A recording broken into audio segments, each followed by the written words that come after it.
बिस्मिल्लाहिर्रहमानिर्रहीम। अस्सलाम वालेकुम नाज़रीन, आप यूट्यूब चैनल देख रहे हैं। मैं इमरान ख़ान हूँ। नाज़रीन, इंडिया जो है वो लाइन ऑफ कंट्रोल और वर्किंग बाउंड्री पर अपनी नफरी और असलहा पहुँचा रहा है, ये ख़बरें रिपोर्ट हो रही हैं।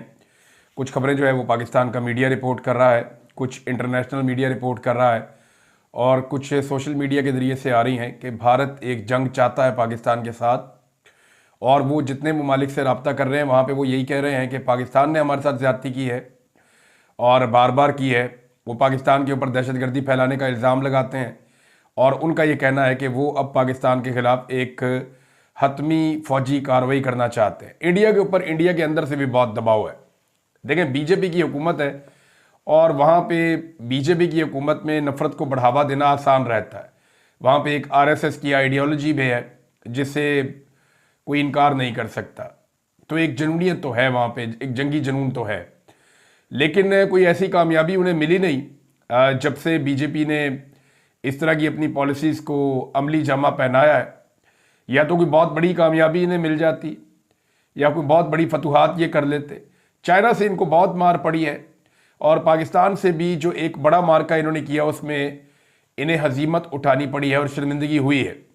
अब सवाल ये पैदा होता है कि लाइन ऑफ कंट्रोल पे इजाफी नफरियाँ और वर्किंग बाउंड्री और लाइन ऑफ कंट्रोल पे अपना मज़ीद असला पहुँचा कर भारत कौन से अज़ाइम जो है उन्हें पूरा करना चाहता है और क्या हासिल कर सकेगा, ये हमें आने वाले दिनों में पता चलेगा। पाकिस्तान की फ़दाइया ने भी अपनी मशकें शुरू कर दी हैं। मैं खबर पढ़ रहा था, उसके मुताबिक लाहौर से इस्लामाबाद की तरफ जो फ़िज़ाई रास्ते हैं वो बंद किए गए हैं कि यहाँ पे अब पाक फ़िज़ाइया प्रैक्टिस करेगी। यहाँ पे जो है वो जंगी मशकें की जाएंगी ताकि तैयारी रहे कि अगर खुदा न खास्ता कोई एक जंग वाला माहौल बन जाता है तो फिर पाकिस्तान अपना दिफा कैसे करेगा। देखें, कोई धमकी दे, कोई धमकाए, कोई आपको मारने की कोशिश करे या कोई आपके ऊपर हमला करे तो फिर आपके ऊपर फ़र्ज़ होता है कि आप अपने दिफा में उसको धमकाएं भी, उसके साथ उसी तरह का सलूक भी करें, उसी आवाज़ में, बल्कि उसके बढ़ती हुई आवाज़ के अंदर आप उसको जवाब भी दें और साथ ही साथ आप मुंह तोड़ जवाब दें अगर कोई आपके ऊपर हमला करे तो। और ये हमारे ऊपर फ़र्ज़ भी है, लेकिन जंगी जुनून नहीं होना चाहिए। पाकिस्तान में मैंने देखा कि रिस्पॉन्सिबिलिटी का मुजाहरा किया है। चंद एक चैनल्स को छोड़ के उन्होंने बहुत अजीब और भोंडी हरकतें भी की है। नॉर्मली पाकिस्तान ने जो है वो काफ़ी रिस्ट्रेंट का मुजाहरा किया है और पाकिस्तान की जानिब से जो है वो बढ़ावा नहीं दिया गया चीज़ों को। हालांकि पाकिस्तान को जो जिस लेवल पे जवाब देना चाहिए था उस लेवल पे भी नहीं दिया। लेकिन इंडिया की जानिब से एक जंगी जुनून है और बड़ा खौफनाक जुनून है। पाकिस्तान तहरीक इंसाफ जो है वो बार बार टारगेट करती है मौजूदा हुकूमत को कि आप इमरान खान की तरह जवाब नहीं दे पाए, आप इमरान खान की तरह मजबूत खड़े नहीं हो पाए। इमरान खान एक दलेर और बहादुर आदमी था, आप बुज़दिल हैं, आप नरेंद्र मोदी को जवाब नहीं दे पा रहे, उसका नाम लेकर ट्वीट नहीं कर पा रहे। एक वीडियो नाजरीन में देख रहा था, ये बड़ी खौफनाक वीडियो है। हमले के दौरान सयाहों के पास से मुख्तलिफ वीडियोज़ निकल रही हैं। पहले कुछ वीडियोज़ आई, सोशल मीडिया में वायरल हुई, अब कुछ और वीडियोज़ आई हैं। एक वीडियो मैं देख रहा था, उसमें एक नौजवान है, वो जो जिप लाइन होती है जिसके साथ अपने आप को आजकल बांध लेते हैं आप, या मालम जब्बा में लगी हुई है, नारान में लगी हुई है, डिफरेंट एरियाज़ में पाकिस्तान में लगी हुई है, लाहौर में भी एक जगह पे है। तो वो जिप लाइन में अपने साथ बांध लेते हैं वो तार के साथ और फिर छोड़ते हैं और वो बंदा फ्री फॉल जाता है हवा में।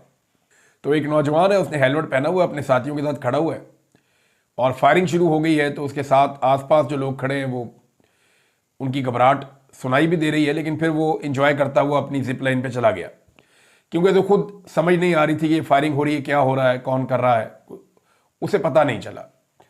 लेकिन वो अपनी एक सेल्फी स्टिक से अपनी वीडियो बना रहा था और वो घूमता हुआ जा रहा था। तो उसके अकब में कुछ मनाजिर बड़े खौफनाक नज़र आए हैं कि गोलियाँ लोगों के ऊपर चलाई जा रही हैं और एक शख्स जो है भाग रहा था, उसको गोली लगती है और वो एकदम गिरता है ज़मीन पे गोली खा के, बिल्कुल एक पत्थर की तरह नीचे गिरता है।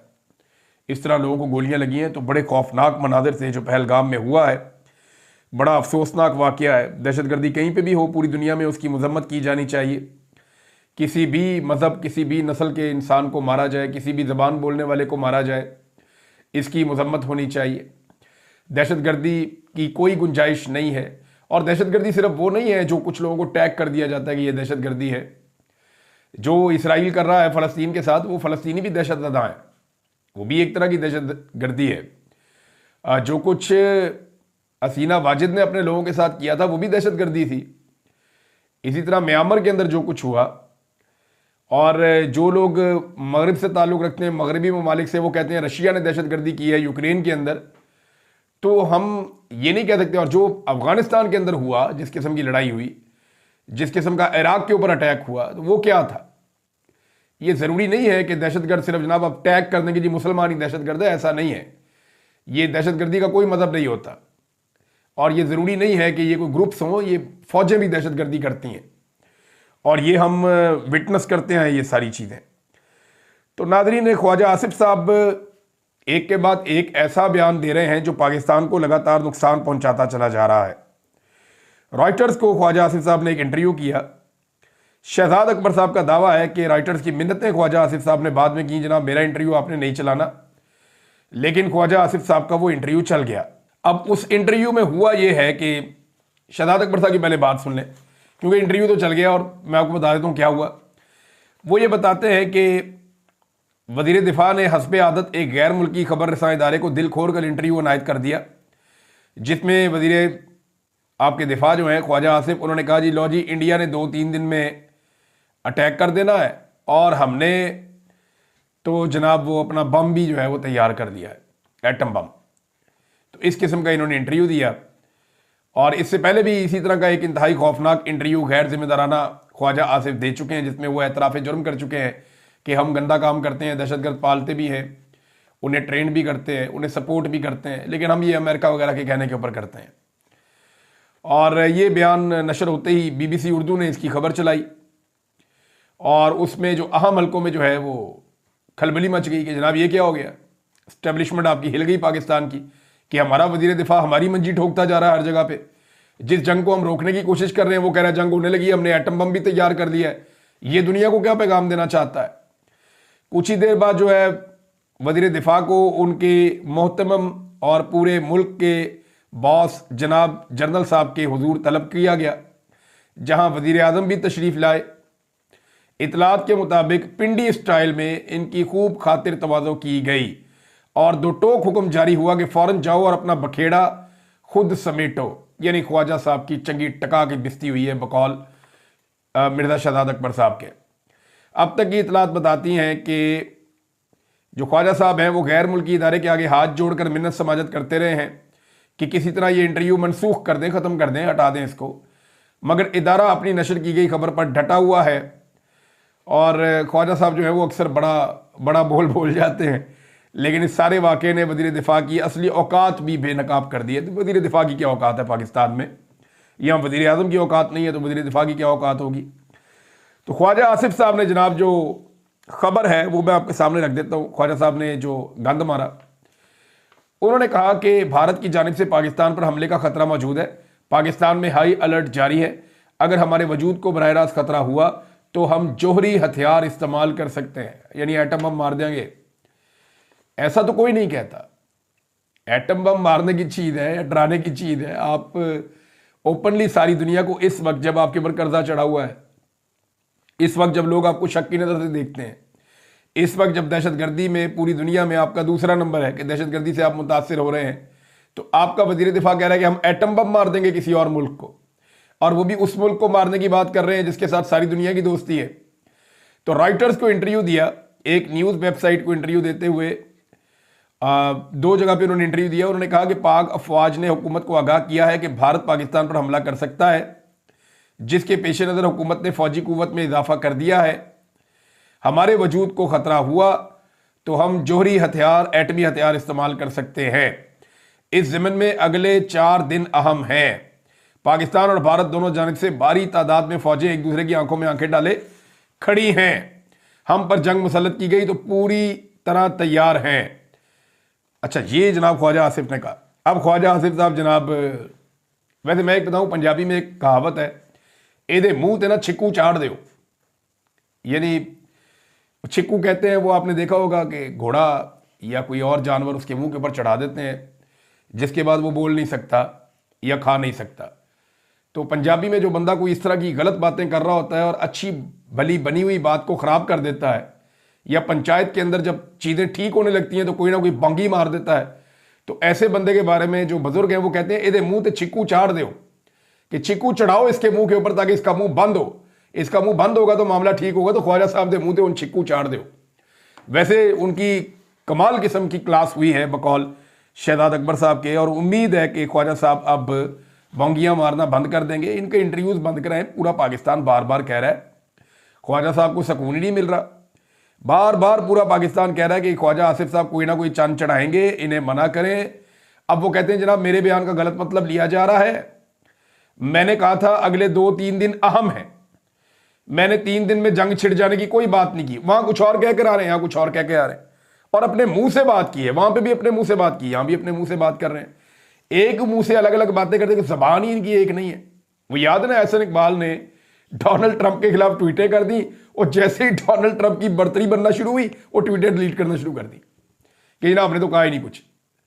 पहले उसके खिलाफ बयान देते रहे, उसके खिलाफ ट्वीटें करते रहे, जैसे ही डोनाल्ड ट्रंप अमेरिका में इलेक्शन जीतने की पोजीशन में आया, सिर्फ उसकी सीटें ऊपर जाना शुरू हुई, तो ये जनाब अपनी ट्वीटें डिलीट करना शुरू कर दी। एहसन इकबाल कमजोर लोग हैं, एक बयान पे टिकते ही नहीं है। अच्छा जी जनाब, अब तलत हुसैन को दिए गए इंटरव्यू के अल्फाज से भी ख्वाजा आसिफ साहब पीछे हट गए।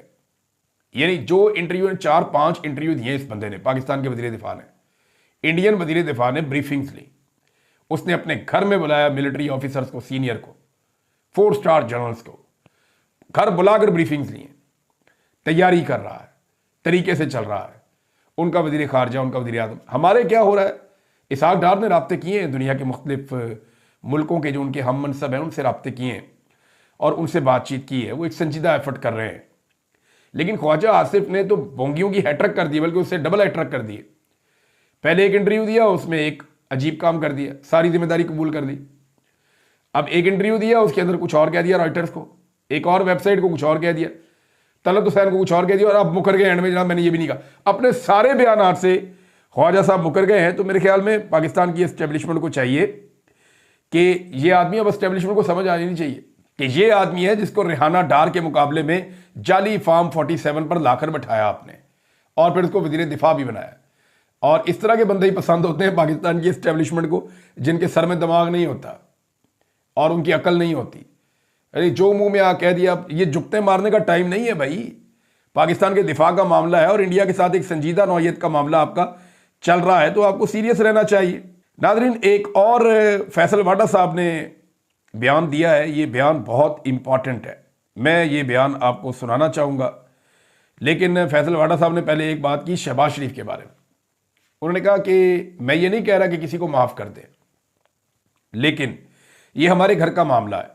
9 मई को बाद में देख लेंगे, शहबाज शरीफ के बाद लीडर होने, स्टेट्समैन होने का मौका है, और पीटीआई समेत तमाम पार्टीज को एक जगह बिठाएं, एपीसी बुलाएं, ये फैसल वाडा ने कहा।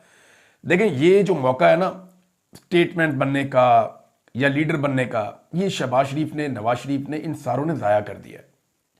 ये मौका इनके पास 8 फरवरी 2024 को था, जब ये एस्टेब्लिशमेंट के पैरों में बैठ के रात के वक्त इनको बुलाया गया और इन्होंने एस्टेब्लिशमेंट के पैरों में बैठ के अपने गलों में पट्टे डाल लिए और लास्टिक की शलवारें पहन ली बकौल मुतीउल्लाह जान साहब के।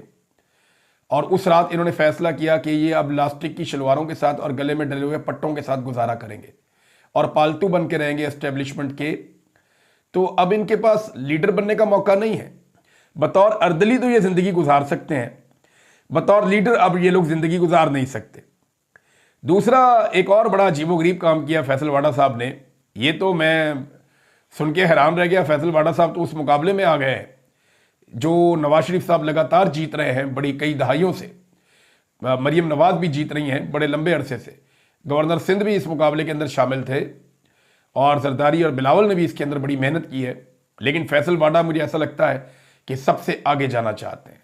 फैसल वाडा ने आर्मी चीफ की बेहतरीन खुशामद की है और खुशामद के तमाम पुराने रिकॉर्ड तोड़ डाले हैं। यानी अगला तमगा इम्तियाज अगर किसी को मिलना चाहिए तो वो फैसल वाडा साहब को मिलना चाहिए। और मेरे ख्याल में फैसल वाडा साहब की नज़र जो है वो नवाज शरीफ साहब की जो एक ख़ास महारत है उसमें जो वो एक पोजीशन रखते हैं नवाज शरीफ साहब, फैसल वाडा साहब की अब जो नज़रें हैं वो उस पोजीशन पे हैं, मुझे ऐसा लगता है। उन्होंने कहा कि जनरल आसिम मुनीर बड़ा clear headed, well planned, well timed, confident, मुस्तकिल मिजाज, focused, targeted, achiever, go getter किस्म का चीफ है। पूरी कौम मुत्तहिद है अपने चीफ के साथ और अपनी फौज के साथ खड़ी हुई है। वाडा साहब, आपका तो ये जो बयान है पता नहीं कितने लोग सुनेंगे, लेकिन आर्मी चीफ ने चंद दिन पहले ISPR के अपने जो YouTube चैनल है उसके ऊपर आर्मी चीफ साहब की तकरीर लगाई गई थी। मैं ज़रा निकाल के चेक करके आपको बता देता हूं कि उसको अभी तक कितने लोगों ने सुना है, ताकि आपको ये पता चल जाए कि आर्मी चीफ साहब के साथ कितनी कौम खड़ी है। लेकिन नादरीन, आप भी सुन लें, फैसल वाडा साहब भी देख लें कि 12 दिन पहले आर्मी चीफ साहब ने खिताब किया था ओवरसीज़ पाकिस्तानियों से। 12 दिन पहले ये वीडियो लगाई गई, ISPR ने खुद लगाई, और ये वीडियो जो है वो 8 मिनट और 39 सेकंड की है। 12 दिन के अंदर 33,000 पाकिस्तानियों ने इस वीडियो को देखा है। 33,000, 25 करोड़ के मुल्क में 33,000 पाकिस्तानियों ने इस वीडियो को देखा है। इमरान खान की सिर्फ एक झलक गुजार दें आप कहीं से और एक वीडियो डाल दें इसी ISPR के चैनल पे। अगर लोग नहीं देखते तो फिर भी इस पे ही डालें आप, फिर आप देखें कि कितने करोड़ व्यूज आते हैं। आप हैरान हो जाएंगे, तबाही फिर जाएगी व्यूज की। तो फैसल वाडा साहब, आप खुशामद आपने बहुत अच्छी की, कमाल किस्म की, लेकिन आप हकायक से बहुत दूर चले गए। वो वक्त चला गया जब इन चीज़ों से आपको मकबूलियत मिलती, आपको फ़ायदा होता। अब वो वक्त नहीं है। मेरे ख्याल में चीज़ें रैप अप हो रही हैं, ये और चलेगा नहीं, बहुत लंबा अरसा नहीं चलेगा। एस्टेब्लिशमेंट को पाकिस्तान में बदतरीन शिकस्त गुज़िश्ता साल हो चुकी है। अब तो वो अपना जख्मी धर लिए घूम रही है। जो पाकिस्तान की मिलिट्री एस्टेब्लिशमेंट है, क़यादत है, उन्हें पाकिस्तान की अवाम ने नाकों चने चबवाए हैं और बदतरीन शिकस्त दी है 8 फरवरी 2024 को। उसके बाद से लेकर अब तक वो अपने जख्मी वजूद को घसीट रहे हैं। कभी किसी को मारते हैं, कभी किसी को तंग करते हैं। अब सनम जावेद को जनाब गिरफ्तार कर लिया। यानी फौज को बॉर्डर पे जाने का कहना क्या एक जुर्म है? या ये कहना एक वजीर आला को कि भारतीय जारहियत पर अपनी लबकुशाई कर लें, क्या ये एक जुर्म है? क्या ये इतना बड़ा जुर्म है कि सनम जावेद को और उनके शौहर दोनों को गिरफ्तार कर लिया जाता है जेल के बाहर से, और गिरफ्तार भी एक ऐसे भोंडे मुकदमे में कि जनाब इन्होंने धांधली के खिलाफ एक एहतजाज किया था आज से 2 महीने पहले, 2.5 महीने पहले एहतजाज किया था धांधली के खिलाफ, तो उसका एक मुकदमा हमने दर्ज करके रखा हुआ था, उसमें हमने इनको पकड़ लिया। शर्म भी नहीं आती पकड़ने वालों को और पकड़वाने वालों को। कोई ढंग का मुकदमा ही बना ले आप। तो ये क्या इतनी बुरी बात है, ये इतनी मायूब बात है कि फौज को ये कहा जाए कि आप अपना असली काम, आपका लड़ने वाला है, आप जाके लड़ लें। एक लड़की ने यही कहा है ना कि जाएं जाके लड़ लें आप। खातून ने और क्या कहा आपसे कि जनाब आपका लड़ने का काम है, आपका बजट सारा कुछ लड़ने से मुताल्लिक है, जाके लड़ें। और दूसरा एक वजीर आला को कहा कि आपको दावा है आपका कि आप लीडर हैं, तो ज़रा आप लबकुशाई करें इंडिया के खिलाफ, मोदी के खिलाफ। आप उसको अपने घर में तो बुला लेते हैं, लेकिन अब वो धमकियां दे रहा है तो उसके बारे में भी कोई जबान खोलें, कोई बात करें। तो उस पर उठा के उसको अंदर डाल दिया। अंदाजा करें अब आप। नाज़रीन, शरीफों का एक बहुत बड़ा झूठ बेनकाब हो गया है। ये फैमिली जो है ना, अगर झूठों के सर पे सींग होते ना तो ये खानदान 12 सिंगा होता, जितने झूठ ये लोग बोलते हैं। अब मोहम्मद ज़ुबैर साहब PMLN के बड़े ख़ास आदमी, उनकी तरफ से ये साबिक आर्मी चीफ से मुज़ाकरात भी करते रहे जब उनका बहुत बुरा वक्त था। तो मोहम्मद ज़ुबैर साहब बताते हैं कि जब हालात इस तरह के थे और मैं मुज़ाकरात कर रहा था जनरल बाजवा से, तो इन्हें ख़तरा हुआ कि ये बात खुल जाएगी, मामला बाहर निकलेगा। तो उस वक्त के DG ISPR ने मेरी और जनरल बाजवा की मुलाकातों से मुताल्लिक मीडिया पर बता दिया। तो मैंने मरियम नवाज से पूछा कि अब पब्लिक को क्या बताना है। मरियम नवाज ने कहा कि आप कहें। इसका तो मरियम नवाज और नवाज शरीफ को मालूम ही नहीं था, मैं खुद गया था। यानी अपने ऊपर ले लें आप, हमारा नाम नहीं लेना आपने। हम तो वोट को इज्जत दो का बयानिया चला रहे हैं, हम तो लोग को बेवकूफ बना रहे हैं पाकिस्तानियों को, हम तो पाकिस्तानियों को झांसा दे रहे हैं। ये जो बूट पॉलिश हमने की है इसके बारे में आपने लोगों को नहीं बताना। लोग आपसे पूछें तो आपने कहना है कि ज़ुबैर साहब, आपने ये कहना है कि मैं खुद ही कर रहा था। इस पे नवाज शरीफ और मरियम नवाज को पता भी नहीं। अंदाजा करें कितने बड़े फ्रॉडिये हैं ये बाप बेटी। यानी खुद उस बंदे को लगाया कि जाके आर्मी चीफ से मिलो, उससे मुज़ाकरात करो, उससे ये बातें करो। जब वो बंदा पकड़ा गया तो उसे कह रहे हैं कि अब तुम ये अपने ऊपर इल्जाम ले लो, मेरा और मेरे बाप का आप नाम ना लेना। और बाद में जनाब एक मीटिंग के अंदर शहबाज शरीफ साहब के कहने पे एहसन इकबाल ने उसी मोहम्मद ज़ुबैर को शोकाज नोटिस भी कर दिया कि जनाब आप क्यों जाके फौज से मिले। आप अंदाजा कीजिए, हैरत नहीं होती? मुझे तो नहीं होती, क्योंकि मुझे तो पता है ये झूठ बोलते हैं, मुझे तो पता है ये फ्रॉड करते हैं। जो काम अच्छा होगा ये कहेंगे जी हमने किया है। जो बुरा हो जाए दूसरे के खाते में डालते हैं। तो ये वही कार्रवाई है जो इन्होंने मोहम्मद जुबैर साहब के साथ भी की। वो बेचारे शरीफ आदमी थे और वो बर्दाश्त नहीं कर पाए। उसके बाद उन्होंने सारे पोल एक एक करके खोलने शुरू कर दिए। नादरीन, जो विल्सन सुबह उठा अमेरिका में और सुबह सुबह उठते ही उसने फिर से इमरान खान साहब को आज़ाद करवाने के लिए ट्वीट कर दिया और वो अब तुला हुआ है कि वो अपना बिल पास करवाएगा, पाकिस्तान डेमोक्रेसी एक्ट। क्या वो करवा पाएगा? तो मेरी नज़र में बहुत मुश्किल है। अब ये मुश्किल होता चला जा रहा है, ख़ास तौर पे जब से ट्रंप की जो गवर्नमेंट है उसके कुछ ताल्लुकात थोड़े बहुत पाकिस्तान की हुकूमत के साथ आगे बढ़े हैं और इन्होंने उनको मादनियात ऑफ़र की हैं, कुछ और चीज़ें पाकिस्तान ने उन्हें ऑफ़र की हैं अमेरिकन को कि जो खिदमतें हम करने के लिए तैयार हैं। तो ऐसी सूरत में मुझे मुश्किल लगता है कि ये बिल पास होगा। लेकिन जो विल्सन उसके ऊपर पूरा जोर लगा रहा है। देखना यह है कि वो कितने डेमोक्रेट्स और कितने रिपब्लिकन्स उनको इकट्ठा कर सकता है इस बिल की हमायत में। अगर ये बिल पास हो जाता है तो आसिम मुनीर साहब पाकिस्तान के वो पहले आर्मी चीफ होंगे जिन पे दौरान ड्यूटी अमेरिका में पाबंदियां लग जाएंगी, हालांकि डिक्टेटर्स के ऊपर भी माजी में नहीं लगी हैं। नाज़रीन, एक मैं छोटी सी चीज़ आपके सामने और रख देता हूँ। ये शेर अफजल मरवत साहब का बयान है और शेर अफजल मरवत साहब पे ना मुझे दुख भी होता है, कभी कभी बड़ी तकलीफ होती है। एक आदमी जब ऐसे ऊपर से नीचे गिरता है और उनकी अपनी कैफियत मैं समझ सकता हूँ जिससे वो गुजर रहे हैं इस वक्त। मैंने कई और लोगों को ऐसी तकलीफ में देखा है। अल्लाह ताला इतना बुरा वक्त किसी को ना दिखाए और ये वक्त टल जाता होता है। आदमी थोड़ा सा सब्र से और हिम्मत से काम ले और हक के ऊपर खड़ा हो जाए तो ये वक्त ख़त्म हो जाता है। तो शेर अफजल मरवत साहब ने कहा कि मुझे पार्टी से लात मारकर निकाला गया। ये लात जिसकी भी थी ना, एक दिन टूटेगी। मैं शेर अफजल मरवत साहब को ज़्यादा तो कुछ नहीं कहना चाहता, लेकिन जो मुझे पता है ना, मरवत साहब जिसने आपको लात मारी है ना, आपको पता ही नहीं है वो कौन है। आप आज भी उस लात के साथ चिपके हुए हैं जिसने लात मार के आपके खिलाफ साजिश की है। आपको आइडिया ही नहीं है, जब आपको पता चलेगा तब तक बहुत देर हो गई होगी। पाकिस्तान पीपल्स पार्टी के इंट्रा पार्टी इलेक्शन तस्लीम कर दिया। इलेक्शन कमीशन ने कोई रोला नहीं डाला कि जनाब दिखाओ कहाँ पे इलेक्शन हुए, दिखाओ कहाँ पे आपके कैंप लगे, कहाँ पे आपकी वोटिंग हुई, किस तरीके से आपने किया, हमें ये चीज़ साबित करके दें, वो चीज़ साबित करके दें, ये आईनी नुक्ता, ये कानून, कुछ नहीं। उन्होंने कहा ये बिल्कुल ठीक है आपका इलेक्शन। जो पार्टी भी इलेक्शन करवाती है इंट्रा पार्टी, चाहे काफ लीग करवाए, पीपल्स पार्टी करवाए, फजल रहमान की पार्टी करवाए, कोई भी करवाए, वो कहते हैं काबिल कबूल है। नवाज शरीफ बिला मुकाबला हो जाए काबिल कबूल है, कोई मसला ही नहीं। पीटीआई के इलेक्शन को पकड़ के बैठे हैं। वजह क्या है? वजह सिर्फ और सिर्फ पाकिस्तान की मिलिट्री एस्टेब्लिशमेंट है। एस्टेब्लिशमेंट इमरान खान के खिलाफ है तो उसका इलेक्शन भी नहीं मानते। ये है पाकिस्तान में इंसाफ और कानून। अब तक के लिए इतने, अपना ख्याल रखिएगा, अपने इस चैनल का भी। अल्लाह हाफिज़।